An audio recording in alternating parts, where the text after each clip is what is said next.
50 years back, we got freedom from the Britishers. But unfortunately, they have left, but they have left the policy behind. And our Indian politicians, they have adopted this policy of divide and rule. They adopt this policy of divide and rule for the vote bank. From records, we come to know that the country which has the maximum riots anywhere in the world, it is India. If not daily, at least once a week, we have communal riots. This great country of ours, so many great religions are there. Maximum riots, communal riots. And the major cause, almost all, directly and indirectly, they are the politicians. For the vote bank, for the power, for the money, they engineer these things. Otherwise, normally, I have met non-Muslims. It's my job, it's my profession. I am a student of comparative religion. I keep on meeting different sorts of people.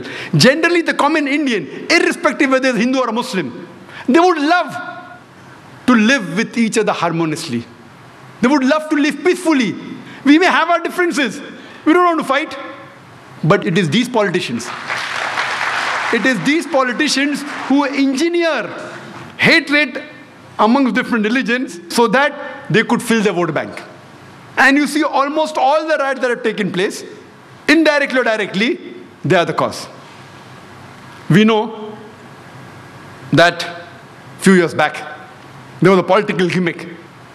The Babri Masjid and Ram Janmabhoomi issue. You know Babri Masjid, Ram Janmabhoomi issue in Ayodhya? I would like to know how many of us Muslims and Hindus knew about Babri Masjid and Ram Janmabhoomi before the politicians made it a gimmick. How many of us knew? I had never heard of this, Babri Masjid.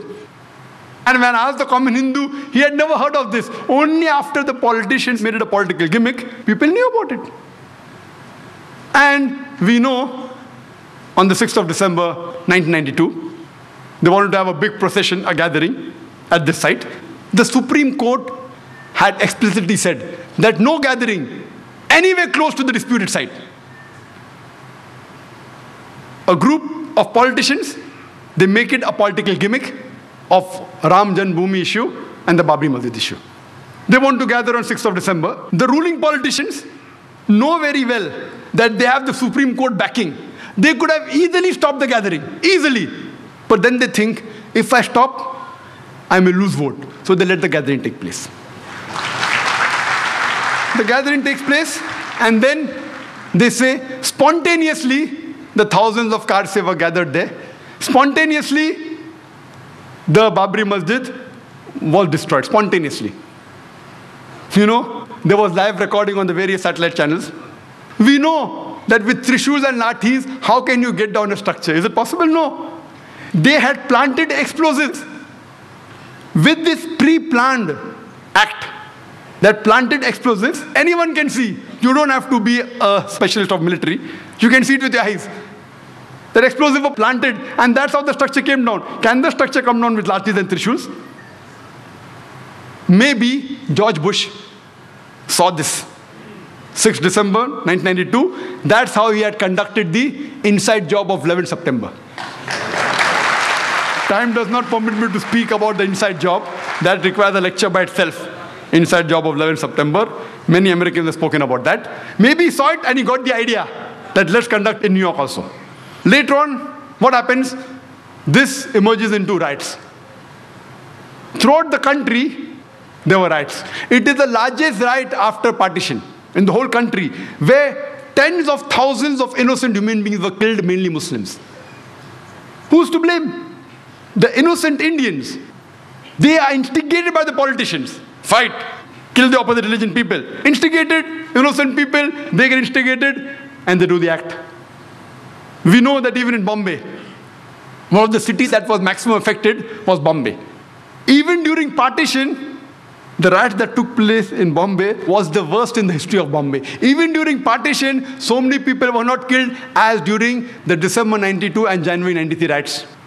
The police, if they wanted, they could have easily prevented the riot. Very easy. With the backing of the reserve police, with the backing of the military, easily they could have done it. But they did not do it. Most of them were silent spectators. Some were good, they tried, but they were in a minority. Majority were silent spectators, some were party to it. I am aware that even the police is controlled by the politicians. So the police wants to do something, the politicians come in between. So the blame goes back to the politicians. Later on, the government appoints a single judge commission to appease the minority. And they appointed Justice Sri Krishna. It was famously called as the Sri Krishna Commission. And we know that Justice Sri Krishna, he was and is a devout and a practicing Hindu. But at the same time, he is an upright and honest judge, just like how we have Justice Suresh here. An honest and an upright judge. The verdict he gave, it did not go down the throat of the government. It takes a few years. And he had analyzed the full cases of the riots. He spoke with the politicians, with the police. Individually, he visited 26 police stations, analyzed the records, spoke with the police officer, junior and senior, spoke with the victims, spoke with the media, and after a great deal of research, he presented, we have this damning verdict of Sri Krishna Commission. He even gave suggestions, how can we prevent these riots? But, it takes time. By the time this happened, the government says bygones are bygones. Because they know if they implement the report, they are afraid that they will lose the vote bank. At that time, to appease the minority, they appointed the commission. How many commissions? I don't know. I don't know how many commissions have been implemented. I think Justice Suresh can tell. How many commissions that they appoint have really been implemented in India? How many? So here we know it is a delaying tactics. The innocent Indians, especially the Muslim victims, we have faith in the judiciary system of India. If the politicians betray us, if our other citizen fellow members betray us, if the police betrays us, in this country, we have yet faith in the judiciary system. And we know that finally, most of the innocent people, whether they are arrested, etc., they are finally released. But the damage done to them, it cannot be undone. Later on, we come to know, after a couple of months, on 12th of March, 1993, there was a series of 13 bomb blasts in Bombay, in which more than 250 innocent citizens of Bombay were killed. More than 250 innocent human beings were killed. And more than 700 human beings were injured. The opposition said, oh, planned everything. Justice Sri Krishna said, it was not meticulously planned, it was a retaliation. More than 1,500 innocent Muslims killed in riots in Bombay. More than 1,500 innocent Muslims during the Bombay riots of December 92 and January 93 were killed. It was a retaliation. And the authorities and the police said it was done by Muslim underworld with the help of some others. That's how the bomb blast took place. And they say, all of them agreed, even the police commissioner, they agreed that it was a retaliation to what had happened in Bombay. We know that immediately after the riots of December 92 and January 93, it was difficult for the Muslims to walk on the streets. It was difficult for him to travel in the train, travel in the bus, to work in a non-Muslim area. They were looked down upon, they were ridiculed. Immediately after 12th March 93 bomb blast, those scenario changes. Most of the Muslims, they know that killing innocent people is prohibited. Yet, they had a soft corner for these people who did the bomb blast. They were happy internally. In Islam, two wrongs don't make a right. Islam condemns this act. Killing innocent human being is to be condemned. You cannot kill innocent human being if somebody else has done injustice to you. You can't kill a third person even if you belong to the same community. Islam prohibits that. Whoever did it, whether Muslims or non-Muslims, whoever killed more than 250 innocent human beings on 12th March 1993, Islam condemns it. Most of the Muslims knew that killing innocent people is haram, it is prohibited, yet they were internally happy. But you cannot use wrong means to reach a right goal. You cannot. Islam does not permit that you use the wrong method to reach a right goal. There cannot be any justification. We realize that Muslims are harassed, they were tortured, they were killed, but you can't justify the killing of innocent human beings. Imagine the family of those more than 250 innocent human beings. When they come to know that the Muslims have killed us, they will think, what kind of religion is this? What wrong did they do? Did they harass you? The person who has harassed you, if you catch him and put him to trial and he is a culprit and you punish him, no problem. All religions will give you permission. The innocent people killed on the street, what wrong they did to you? Imagine he will become a permanent enemy of Islam. Islam does not justify the killing of any innocent human being. It is to be condemned. When we realize the chain of sequence of events, who is to be blamed? We come to know that prevention is better than cure. Who is to be blamed? When we see the sequence of events, we come to know that if the opposition politicians, the politician from the opposition party, if they would not have used Babri Masjid and Ram Janmabhoomi issue as a political plank, the Bombay bomb blast in 93 wouldn't have taken place. Later on, the politicians in power, they could have easily prevented the gathering. They could have easily prevented the destruction of the Babri Masjid. Easily. They had the Supreme Court verdict. They had the military, they had the police, but they were afraid that if we do it, we'll lose vote bank, so they let the destruction take place. Second people responsible are the politicians in power. Third people, the innocent Indians, they are instigated against the minority. And they involve in killing of thousands of innocent Muslims. They are too responsible. But they are innocent people. Fourth people responsible is the police. The police could have easily prevented the riots in Bombay or anywhere in India, easily. The normal civilians, we aren't military trained. We cannot fight with the police. It's easy. It's very easy for the police of any city, especially Bombay, to prevent the riots. Very easy. Preventing terrorist attacks is difficult. I'll come to it later on. But riots is very easy. Easy. But they didn't do it. Some were afraid. There were a few who went out of the way and helped the innocent victims. But the majority were silent spectators. Some even were party to it. Some who were silent spectators, they were afraid that if we went against the politician, we would have been transferred. They too are to be blamed. Fourth people to be blamed are the police. Fifth, last, but not the least, the people who committed the bomb blast. Islam does not give permission to use wrong means to reach the right goal. All five categories are to be equally blamed. If you want to stop terrorist attacks, go to the root cause. Stop the injustice. Stop the wrong done to a particular group of people, and terrorism will stop. It is difficult for the police to stop the bomb blast. We know, we understand. It's not easy, it's difficult. But to stop the riots, very easy. Same case. You see most of the riots that took place in India, they have the same sequence, same people are involved, the details may differ. Same group of people involved. We have the other example of the Gujarat massacre that started on 27th of February 2002 and went on till March 2002. It was followed after the burning of a single coach of the Sabravati Express at Godhra on the 26th of February 2002. We know very well. It is nothing hidden. It's an open secret that this train, the bogie that was burned, according to forensic reports, according to circumstantial evidence, it says that the coach was burnt from inside. There are several evidences. But everything was planned. It was pre-planned. Muslims were instigated. There was a gathering. But they didn't kill. They didn't kill the innocent people. They say that 59 car sevaks were killed, yet it is to be doubted. Yes, there may be a few people that have been killed. Many people who were thought to be killed later on were found alive. So then they kept on changing the statement. So it was an inside job. Babri Masjid, inside job. 9/11, inside job. Godhra, inside job.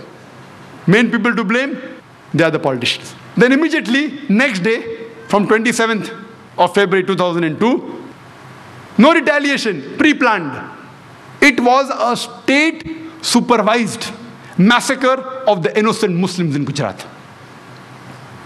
Nothing spontaneous, all pre-planned. And innocent citizens of Gujarat, they were instigated. They were given money, you can see evidence, to kill thousands of innocent Muslims. According to the state of Gujarat, 793 Muslims were killed and 253 Hindus were killed. But according to several human rights organizations, they said approximately 2 to 2,500 innocent human beings were killed. Almost all of them, they were Muslims. Other report says that more than 5,000 innocent Muslims were killed. There were thousands of Muslim women who were raped. There were tens of thousands of Muslims who were asked to leave the house. Their houses were looted. They were burnt. There were tens and thousands of Muslims whose places of business, they were burnt. They were completely destroyed. The people killed in Gujarat massacre is far more the number than the 9/11. The loss of the people of Gujarat, if you add it, it is much more than the loss that took place on 9/11. Yet, according to George Bush, the people who did Gujarat massacre, they aren't terrorists. Only if you harm the Americans, then there's a problem. We know that there are tons of evidence in form of literature, newspaper, booklets. You have the Communism Combat, you have videotapes, VCDs, DVDs, actual recordings of the culprits, the people responsible, yet no action taken. Even the judiciary system, I'm sorry to say, in Gujarat failed. I think they were pressurized by the politicians. So much so that the Supreme Court of India had to pass a remark against the High Court of Gujarat that they were biased and the trials weren't correct. I feel it was mainly the politicians. The Supreme Court of India, they passed a judgment against the High Court of Gujarat that what verdict they gave was wrong. And I feel maybe it was the politicians whom have used the power. And imagine what we find after a couple of months. We have the Akshardham temple massacre. 2 people were caught. They were killed. They are said to be Muslims. And the authorities said that these people killed so many people in the temple in revenge, in retaliation. And they said that all this was nothing but retaliation. Islam does not justify that. They may have a logic. These people who did the attack, or the people who retaliated in other ways, they have a logic. They say that thousands of our family members were killed in front of eyes. Our mothers, our sisters have been raped in front of us. We have been looted. We know the person responsible is our neighbor, the person down the street. We meet him regularly. But when we see him, it reminds us of the torture. When they go to the law does not support. So they take the law in the hand. I am not justifying this act. Islam doesn't permit you. They take the law in the hand and they kill other innocent human beings. Islam does not justify that. They have a justification. They say, our mothers have been raped. We know the culprit. They're in front of us. No one is taking action. So they take the law in the hand.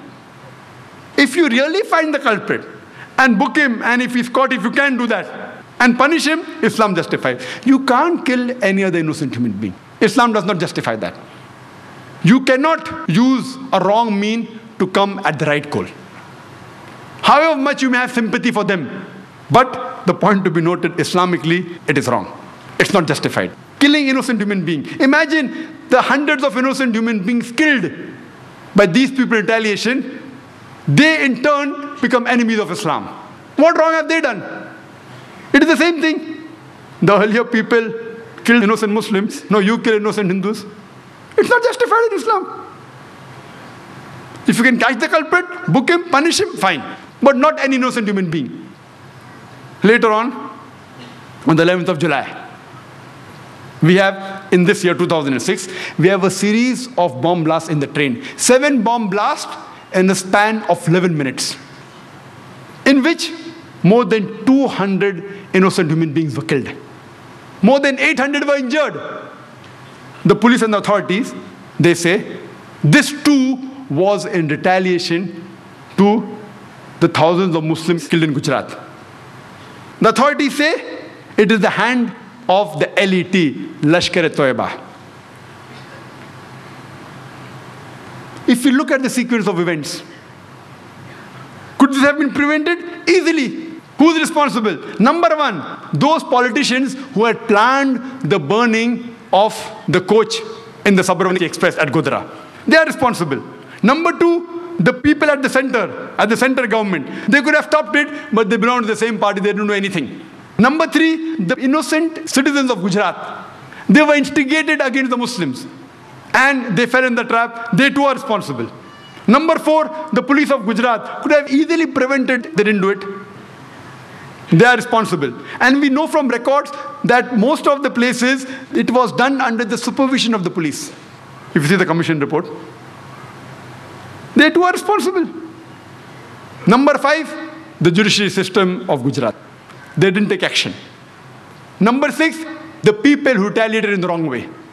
The people who did the bomb blast. Islam does not justify that. They too are equally responsible. All six categories of people are responsible. But if we can prevent the first category, the first few categories, surely you will not have these terrorist attacks. And we know that in the past 1 month, thousands of Muslims have been harassed, mainly by the police. The police says it is mainly the Muslims who have done it. It is the hand of the LET, Lashkar-e-Taiba. I say, if you can really identify them, catch the people who are involved, we have no objection. But you can't harass thousands of innocent Muslims. Hundreds of them were rounded up. Hundreds of Muslims, they were detained for days and weeks together. As Justice Suraj said, that hundreds of them, they had been rounded up. Even their family was not informed. Imagine. And the thousands of innocent family members, they too have been harassed. We know about 22 to 25 so far have been officially arrested. All of them, 100%. None of them, not a single arrested case is directly linked with the train bomb blast of Bombay. All of them indirectly related to some other event. If you really catch the culprit, if you have proof, we have no objection. But at random picking up the Muslims, what signals are you sending? We know that about more than 300 innocent people were rounded up in Malvani. More than 300. For what? For interrogation. Any logical person will tell you that for interrogation, minimum, you at least require 3 or 4 policemen. If you want to do a proper interrogation, 1 policeman to threaten, 1 to have a soft approach, 1 to note down, maybe 1 to observe. At least 3, if not 4, minimum 3 for a proper interrogation. It takes minimum 1 or 2 hours. People, experts say 4, 5 hours. I say minimum at least 1 or 2 hours. How many interrogation can you do? What is the manpower of the Malvani police station? What is the manpower? How many can they do in a day? 10, 20, 30, 40? How many? How many? What is the manpower? What is the force? Maximum 100 if you let it go. They round up more than 300 people, keep them waiting for the full day, then they take the telephone number and address and leave them. What signals are you sending? It is my request that the police should take the Muslims in confidence. Recently, after the bomb blast, there was a program organized by the non-Muslim. How we have Muslims have here on terrorism. Similar, there was a program organized by the non-Muslims on similar topics. Topic was different, but the issue was the same. By the non-Muslims. And the organizers had invited 2 ex-senior police officials from Bombay. Ex. One of them comes and blames the madrasa of Pakistan, the reason for terrorist attacks here. Second one comes and blames the madrasas of India. In the speech, you tell them that they should have computers, English, no problem, I'm with you. But to say that the Indian madrasas are directly or indirectly, even remotely associated with any form of terrorism in India is nothing but a blatant lie. Unfortunately for that police officer, there was one of the senior advocates in the audience. After the talk, he went and told him that, can you even give me a single white paper, single proof that any madrasa in India has been proven to be associated with any terrorist act? He said, I don't know. Imagine what statement is the senior police officer giving to non-Muslims. What message are you sending? Hindus, in turn, will be against the madrasas. So making such irresponsible statements by senior police officers See, I'm being careful. I'm not naming. Why? Because I'm a responsible citizen. What signals are you sending? I don't know of any madrasa in India. See, they are the center of learning. Fine, we may disagree. We may want English there. We may want modernization. I speak with the people of madrasa. I may have differences, have more education. Fine. Have English, have computers. We agree. But to say that they are involved in terrorist activities, indirectly or directly, even remotely, is nothing but a blatant lie. So what is happening? What message are you giving? We know that hundreds of innocent Muslims were detained. Many were arrested. The police goes and does a search in the house. Then they find some books on jihad. Proof. Proof that involved in terrorist attacks. The Bombay media reported that these same books are being sold in the bookstores of Muhammad Ali Road for several years. If that was the case, why weren't these bookstores closed down? Same books. Jihad.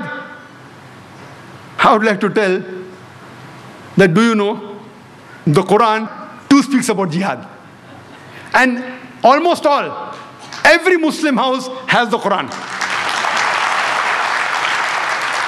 Do you mean to say that you're going to arrest all the Muslims of Bombay? What signals are you sending? I, being a student of comparative religion, I would like to say that if you read the Mahabharata, there are more verses of killing in Mahabharata than the Quran. If you have a competition, Mahabharata has more verses of killing people than compared to the Quran. Bhagavad Gita is nothing but a guidance given by Shri Krishna to Arjun. Arjun says, how can I fight against my own cousins? If you read Bhagavad Gita, chapter number 1, verse number 43, 44, 45, 46, he puts his arms on the battlefield and says, I would prefer dying unarmed rather than fight my cousins. Immediately. Bhagavad Gita, chapter number 2, verse number 2. Shri Krishna, he says, Arjun, how could you be an impotent? And he continues, time doesn't permit me, you can see my videotape. It says that it is a duty of the Kshatriya to fight. When we see in context, I, being a student of comparative religion, I agree with all the verses of fighting in Bhagavad Gita and Mahabharata because I know the context. It's a fight between justice and injustice. It's a fight between truth and falsehood.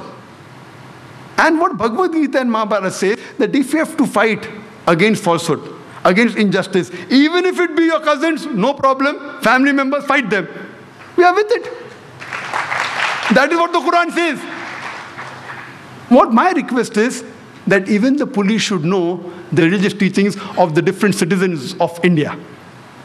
And I always take opportunity, and in the past several years, I have spoken to several non-Muslim police officers, senior police officers in Bombay, in Bangalore, in various cities of India. I was even called a couple of years back to the National Police Academy in Hyderabad, where I addressed more than 100 IPS officers, high-ranking commissioners of police, DIG, IG, DG, the Director General of the National Academy was there. And when I spoke, they were shocked.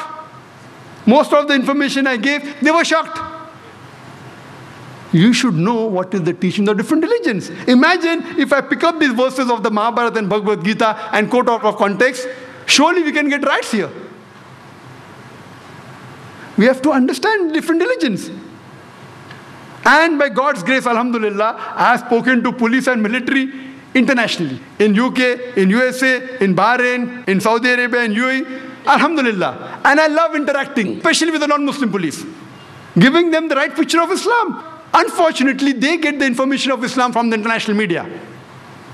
I'll come to the media in the ending. So what we should say, that we should have understanding. I've been told by several advocates, and as Justice Suresh also said, that hundreds of Muslims were picked up. They were detained. Some of them mentally tortured. Some of them physically tortured. The advocates told me that the clients, as Justice Suresh said, that they were tortured. Some of them were even made to sign on papers which didn't agree, even on blank papers. If you know who the culprits are, select a few, catch them. If proven, if they have done it, they should be punished. We aren't against it. But to catch thousands of innocent Muslims, what signals are you sending? Imagine to catch 10 terrorists, you interrogate and harass 1,000 innocent Muslims, irrespective whether you catch those 10 terrorists or not, surely you are making 100 new terrorists.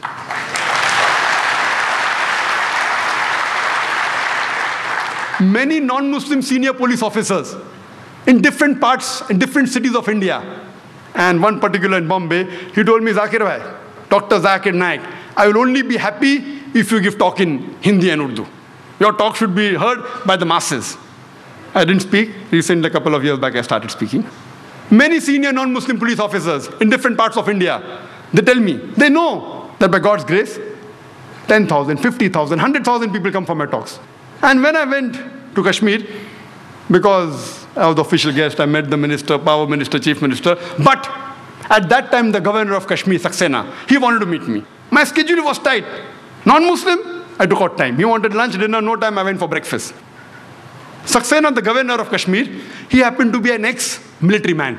I forgot his post, some colonel or major or high post he was. And we discussed. He was caring for the people of Kashmir. Later on, he comes to Maharashtra, he comes to Bombay. He wants to meet me. He calls me to the Raj Bhavan, the governor's house. I go and meet there. He tells Dr. Zakir Naik, you know, the impact that you had in Kashmir, the people that follow you, we want you to come again.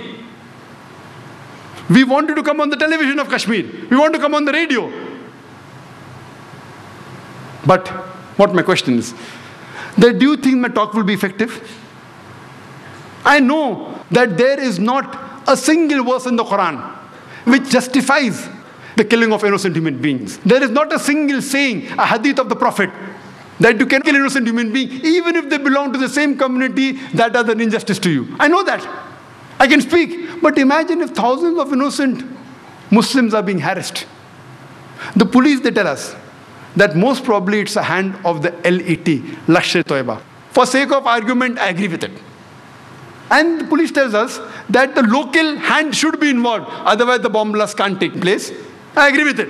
Imagine the Lashkar-e-Toiba, if they're involved, if you interrogate 1,000 innocent human beings, they'll get ready-made recruits. Ready-made. You torture them, ready-made recruits. Isn't the police helping the Lashkar-e-Toiba? I'm sorry, please don't get me wrong. I don't want them to misunderstand me, otherwise they'll come to arrest me also. What signals are you sending? Imagine if I agree with you that your theory is correct, that Lashkar-e-Toiba is involved and they want local hands. You should get the Muslims in confidence. You can't round up 1,000 innocent Muslims. We know, we understand that getting the culprits is very difficult, especially because the bomb blast was done with precision, with accuracy. It was a mastermind, according to the police. We know it is difficult. We understand your case. But that doesn't mean, in the name of interrogation, you pick up a few innocent people. We can understand. But thousands, what message are you sending? Do you think my lecture will be effective? Maybe I will be able to convince 2, 3%, 5%, not more than that. So we have to solve the problem. What is the root problem? And the police should get the confidence of the citizens. If that is not there, how will they be able to stop terrorism? And if you want respect, you should give respect.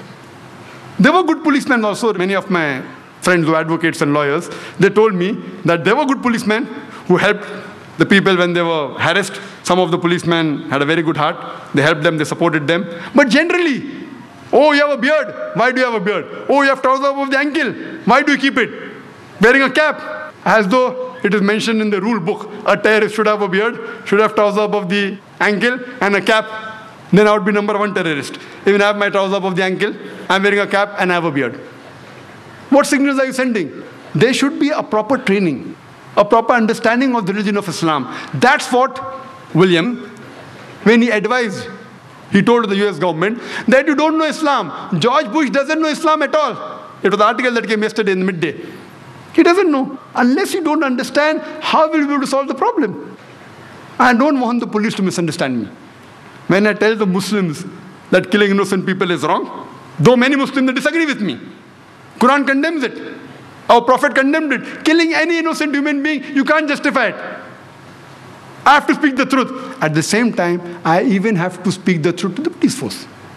I hope they understand the situation. And according to Julio Ribeiro, he writes an article in Hindustan Times, I think it was the 9th of September, he says that more the unnecessary arrests that are made to get a breakthrough becomes more difficult proportionately. The more unnecessary people you arrest, the chances you get at the real culprit is more difficult.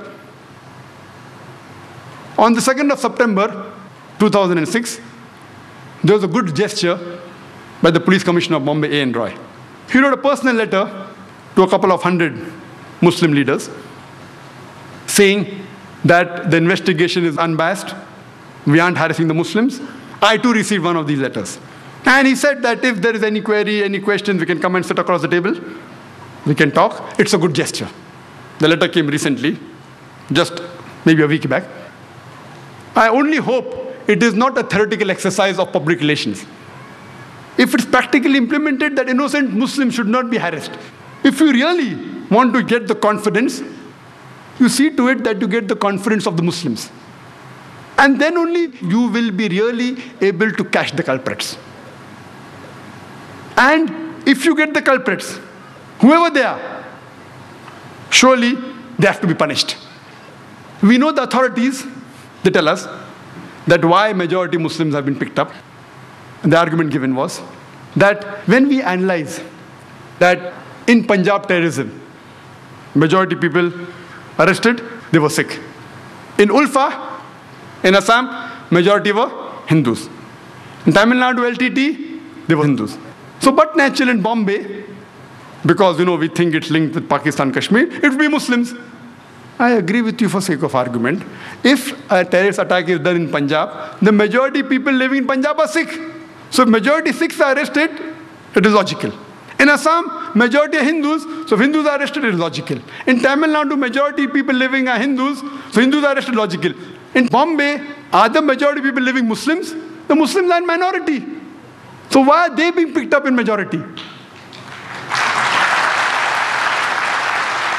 If you think it's an act of Kashmir militant, if you have got records, we have got no doubt with that. But do you mean to say the LTT can't come to Bombay? Do you mean to say Ulfa can't come to Bombay? Do you mean to say 6 terrorists can't come to Bombay? You cannot say 100% this act have been Muslim. You can say high possibilities, and if you show proof, we are with you. What we are trying to tell you, that identify the people who are responsible, catch them and punish them. But not thousands of people, innocent Muslims being rounded up. We know there are several records. Just a couple of months back, according to the ATS of Maharashtra, 16 members were arrested from a hardcore Hindu organization. They were involved in 3 bomb blasts in mosques. Mahmudi Mosque in Parbani, one of the mosques in Jalna, one in Pune, 3. And recently on 6th of April, in one place, by mistake, a bomb detonates by mistake. While they were making a bomb, it exploded. It killed 4 people and 11 were injured. When inquiries were made, many people belonged to the same hardcore Hindu organization. And they found there that the plan was that to attack the mosque in the guise of Sikh. This took place in Nanded. Sikh, why? Because there was a rift going on between the Muslims and Sikh. A Sikh girl married a Muslim boy, so there was tension, so they wanted to take advantage. So they wanted to do an act in the guise of Sikh. There are cases we know that Hindus have attacked wearing caps and beards. So you can't say 100% Muslims are involved. Maybe high possibilities, I'm not saying no. Recently, a few days back, on Friday, 8th of September, 4 bomb blasts took place in Malegaon.